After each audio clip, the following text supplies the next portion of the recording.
after that, my phone was not resting. I was getting calls after calls. I was getting calls after calls. I got booked and I was able to get some money to be able to start the business. And as a law-abiding refugee, if I may say,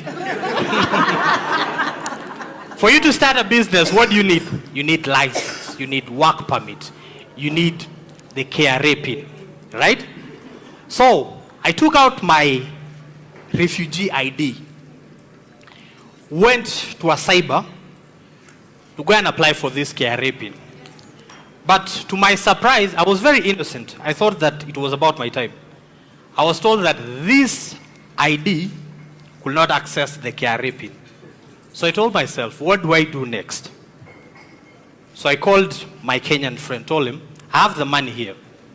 So since I trust you so much, why don't we partner? I'll give you the money, right? Yes, he's a Kenyan. I know. So I give him the finance. Since he has the documentations, so he has the documents to get access to all this license, and he's already into the business. Why don't we start this business with you? You'll get a bit of percentage because you're doing most of the work. You're the one that is doing the documentations. So we start the business off.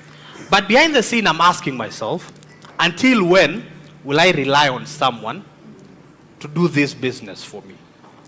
There are refugees back in the camp that want to do this. So does it mean each and every time they'll have to look for a Kenyan so that they can get into business? So what am I trying to say? To any of the finance departments that are in here, let's start off with the Department of Refugees. Recently, I was very happy when I saw that the Shirika plan was being launched. This is an opportunity that can integrate us and give our documentations a chance to access these chances that we get. Because we're not going to be refugees forever. Someone at home right now that is watching this has the same story that I have, but he does not have this platform. So I'm here on behalf of them to tell you that give us an opportunity. I've studied here. Whatever that I've studied, let me put it into practice. Because it will be of no use if I go to school and then I just end up at home. The financial institutions also, please invest in the refugee business. You see, one thing that makes the financial institutions afraid, is the status of being a refugee. But one thing I can say is our status does not define our capability, right? I'll give you an example. For those of you guys that are familiar with Kakuma, there's a young man, I don't know if I should call him a young man, but there's a guy called Mosfin in Kakuma. This guy started off as a very small shop, and as we speak right now, he's one of the biggest wholesalers in Kakuma. He has not only employed refugees, he has employed the host community, that is the Turkana community that we've lived with all these years. So now my question is, how many refugees are in the camp that have the mindset like Mosfin, that can do these kind of businesses? So please, invest in us.